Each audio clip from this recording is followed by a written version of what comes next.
क्या तुम अपने पतले और वीक बालों से परेशान हो? क्या तुम अपने हेयर फॉल को बंद कर अपने बालों को हेल्दी और थिक बनाना चाहते हो? Then this video is for you. इस वीडियो में मैं बताऊंगा एक complete, no secrets, no sponsored products and best hair care routine जिसे फॉलो करने से तुम्हारे थिन और वीक बाल थिक एंड स्ट्रॉन्ग बन जाएंगे। ये वीडियो एक डजन एक्सपेंसिव प्रोडक्ट्स यूज करने के बारे में नहीं है, बल्कि सही टेक्निक्स, कुछ प्रोडक्ट्स को कंसिस्टेंटली यूज करने के बारे में है। इस वीडियो में मैं सब कुछ कवर कर दूंगा, तो इस वीडियो को लास्ट तक जरूर देखना। सबसे पहला स्टेप, हम में से ज्यादातर लोग बचपन से एक गलती करते आ रहे हैं, और ये गलती रात को बालों में तेल लगाना और पूरी रात उस तेल को बालों में लगे रहने देना और सुबह उसे वॉश करना। ये तरीका बिल्कुल ही गलत है। तुम खुद सोचो, तुम्हारा स्काल्प एक स्किन है, और अगर उसके ऊपर तेल घंटों तक पड़े रहेगा तो तुम्हारे स्किन के पोर्स ब्लॉक हो जाएंगे, डस्ट एंड डर्ट ट्रैप हो जाएगी, सरफेस स्टिकी बन जाएगा और डैंड्रफ बन सकता है। हेयर ऑयलिंग करने का सही तरीका है प्री शैम्पू ऑयलिंग।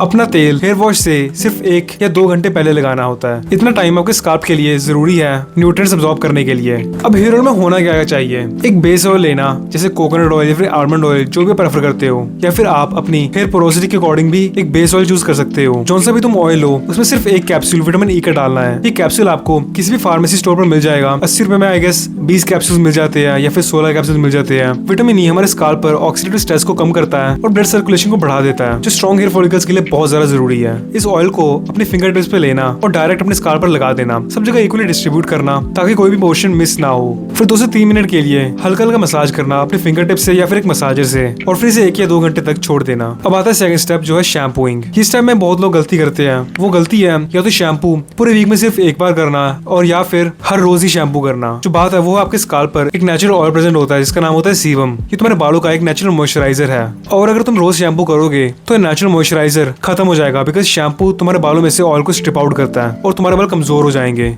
और यही अगर तुम शैम्पू बहुत कम करोगे तो ये सीबम बढ़ जाएगा, जिसकी वजह से डस्ट एंड डर्ट ट्रैप हो जाएगी, बैक्टीरिया ट्रैप हो जाएगा, पोल्यूशन ट्रैप हो जाएगा, जो डैंड्रफ तक भी कॉज कर सकता है। और अगर एक बार डैंड्रफ हो गया तो आगे जाके सेबोरिक डर्मेटाइटिस भी हो सकता है। तो बिल्कुल सिंपल है, अगर मोस्टली घर पर रहते हो, बाहर कम जाते हो, पोल्यूशन से कम एक्सपोज होते हो, तो हफ्ते में 1 या 2 बार शैम्पू करना परफेक्ट रहेगा। लेकिन अगर बाहर बहुत जाते हो, जिम जाते हो, धूल मिट्टी से ज्यादा एक्सपोज होते हो, तो हफ्ते में 3 या 4 बार जरूर शैम्पू करना। एक माइल्ड और sulphate and paraben free shampoo he use करना, क्योंकि वो तुम्हारे स्काल्प पर जेंटल होते हैं। एक और टिप, शैम्पू को कभी भी डायरेक्टली अपने स्काल्प पर मत लगाना। हमेशा अपने हाथों में लेना, थोड़ा सा पानी मिक्स कर लेना एंड देन अपने स्काल्प के ऊपर लगाना। और शैम्पू के एग्जैक्ट बाद आता है तीसरा स्टेप, और वो है कंडीशनिंग। और ये स्टेप जरूरी है, ये कोई ऑप्शनल स्टेप बिल्कुल भी नहीं है। ऐसे समझो, तुम्हारे बालों के ऊपर छोटे छोटे स्केल्स की एक प्रोटेक्टिव लेयर होती है जिसे क्यूटिकल्स कहते हैं। शैम्पू इन क्यूटिकल्स को खोल देता है ताकि बाल साफ हो सके। कंडीशनर का काम है उन्हें वापस स्मूथ करके बंद कर देना और सील कर देना। यही चीज आपके बालों को स्मूथ बनाती है और उलझने से बचाती है और डैमेज से प्रोटेक्ट करती है। बट कंडीशनर को कभी भी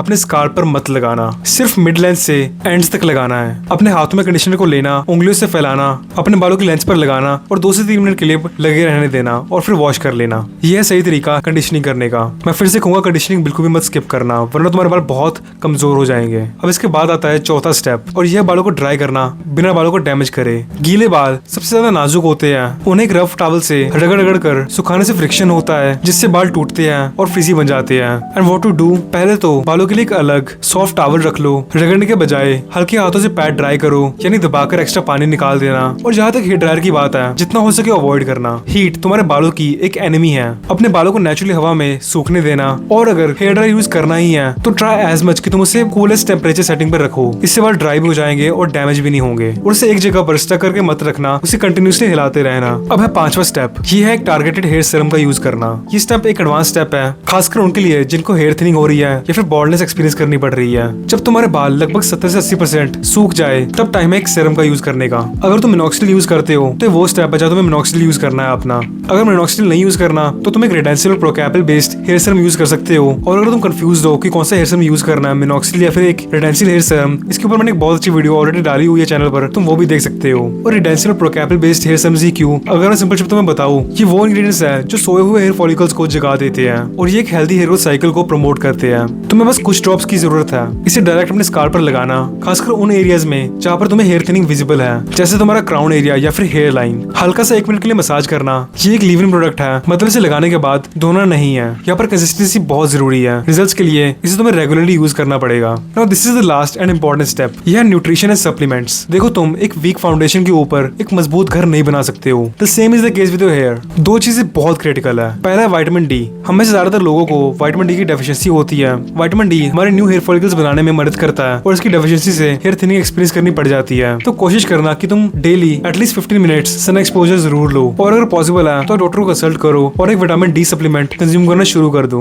और दूसरी चीज है तुम्हारी ओवरऑल डाइट। तुम्हारे बाल प्रोटीन से बने हुए होते हैं, तो मेक श्योर तुम अच्छी क्वांटिटी में प्रोटीन खा रहे हो। तुम अंडे खा सकते हो, पनीर खा सकते हो, स्पिनच खा सकते हो। साथ ही शाइन के लिए हेल्दी फैट्स कंज्यूम करना, जैसे बादाम और अखरोट हो गए। और हेयर फॉल को रोकने के लिए आयरन रिच फूड्स खाने पड़ेंगे, जैसे पालक और हरी सब्जियां। And that's it. यही थी एक complete 6 step hair care routine for healthier and stronger hair. ये एक मेथड है और इसमें कंसिस्टेंसी बहुत ज्यादा जरूरी है। अगर ये वीडियो तुम्हारे थोड़ी से भी काम आई तो लाइक कर देना और चैनल को सब्सक्राइब कर देना, और कमेंट्स में अपनी प्रॉब्लम जरूर शेयर करना, और मैं डेफिनेटली तुम्हें रिप्लाई दूंगा। और इसी के साथ हम मिलते हैं नेक्स्ट वीडियो में। Thank you so much for watching.